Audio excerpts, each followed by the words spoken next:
Hey everyone, and welcome to the day we're doing something incredibly practical.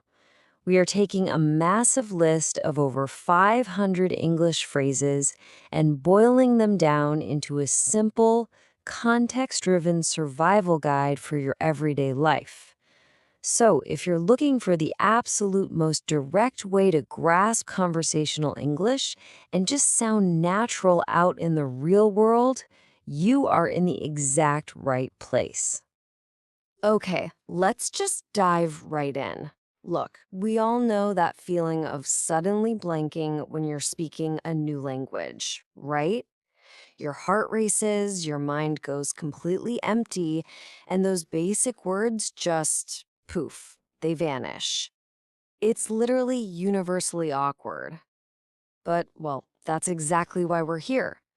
This explainer is designed to give you the exact conversational tools you need for basically any situation so that never, ever happens to you again.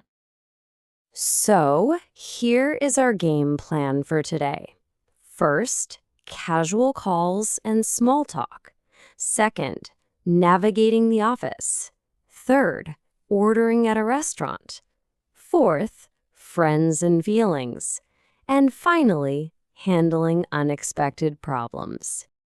All right, kicking things off with section 1, casual calls and small talk, starting your day right. It's wild how simple questions completely set the boundary for a conversation. Like, on one hand, checking availability with, "Is this a good time to talk?" Boom, that shows immediate respect for their schedule. On the other hand, actually locking down plans requires you to be a bit more direct, like asking, "Where should we meet?"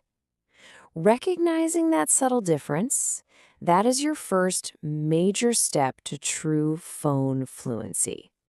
Picture this for a second. You're on your morning commute. The source material highlights this incredibly common exchange. "Hello, Tom. Where are you?" "I'm on my way. Can you hear me clearly?" Locking down these super basic audio check and location phrases means you never stumble during an important call, even before you've actually had your morning coffee. Moving right along to section 2, navigating the office and building that professional fluency. Okay, suddenly you're called into the manager's office. Yikes, right?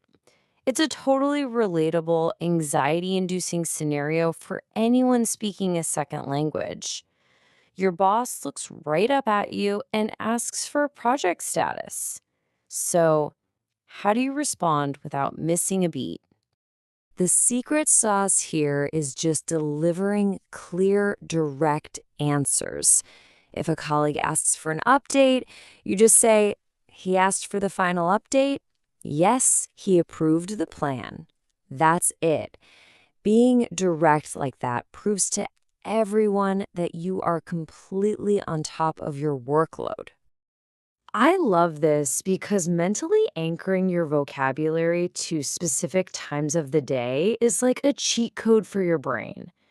At 9 a.m., it's just basic check-ins. Did you reach on time?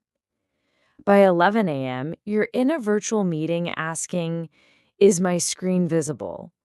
Around 3 p.m., you're navigating feedback with, "He asked for a few changes." And finally, you're clocking out at 5 p.m. with a friendly, "Don't forget to shut down your laptop." All right, time for a break.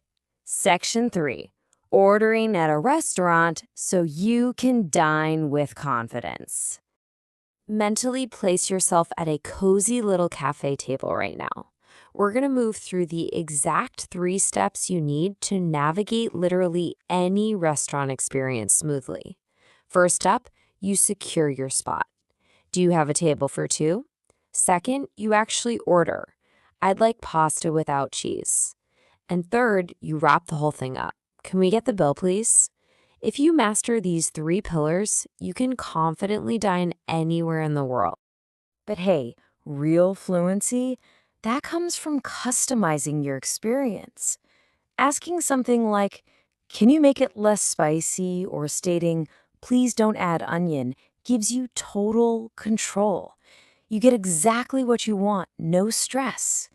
And when it's all over, you can just smoothly suggest, let's split the bill. The workday is officially over, so let's shift gears. Section 4. Friends, Feelings, and Hobbies. The personal side of things. It's fascinating to see how a strict office tone just sort of melts away into a warm, inviting, casual chat. At work, efficiency totally rules, right? Let's start with the important tasks. But with friends, human connection takes over. Let's not waste the day, let's go for tea. Mastering this subtle switch is exactly what takes you from sounding like a textbook to sounding like a true local. Let's talk about empathy for a second. When a friend is clearly upset, the phrase feeling low from our source list is incredibly useful. It's this casual, empathetic way to identify that they're sad or overwhelmed. Simply saying they seem like they're feeling low opens the door to a much deeper, more supportive conversation without sounding overly dramatic or intrusive at all.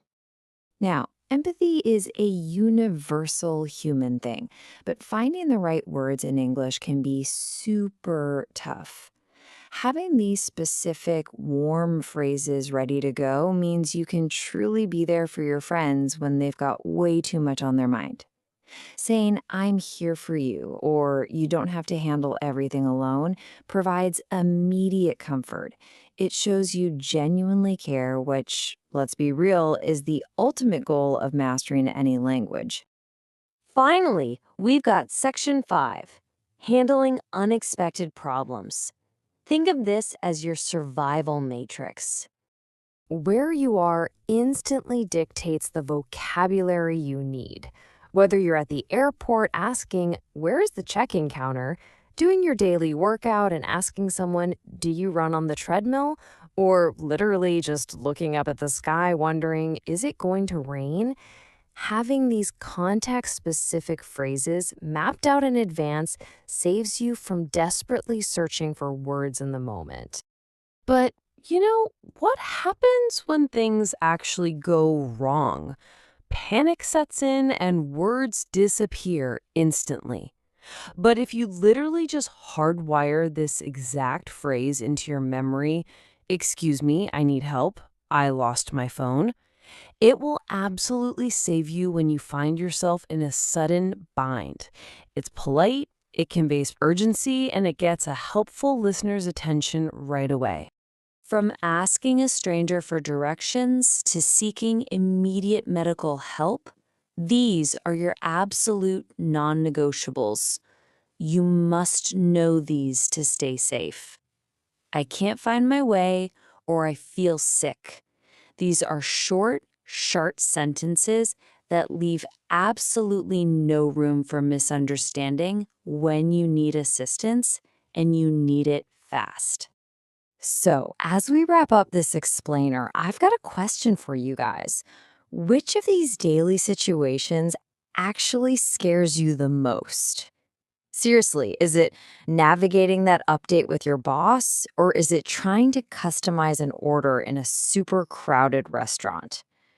Identify the scenario that gives you the absolute most anxiety and challenge yourself to use these specific phrases in the real world tomorrow.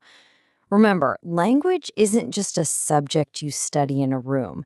It's a survival tool, and it's meant to be used out there.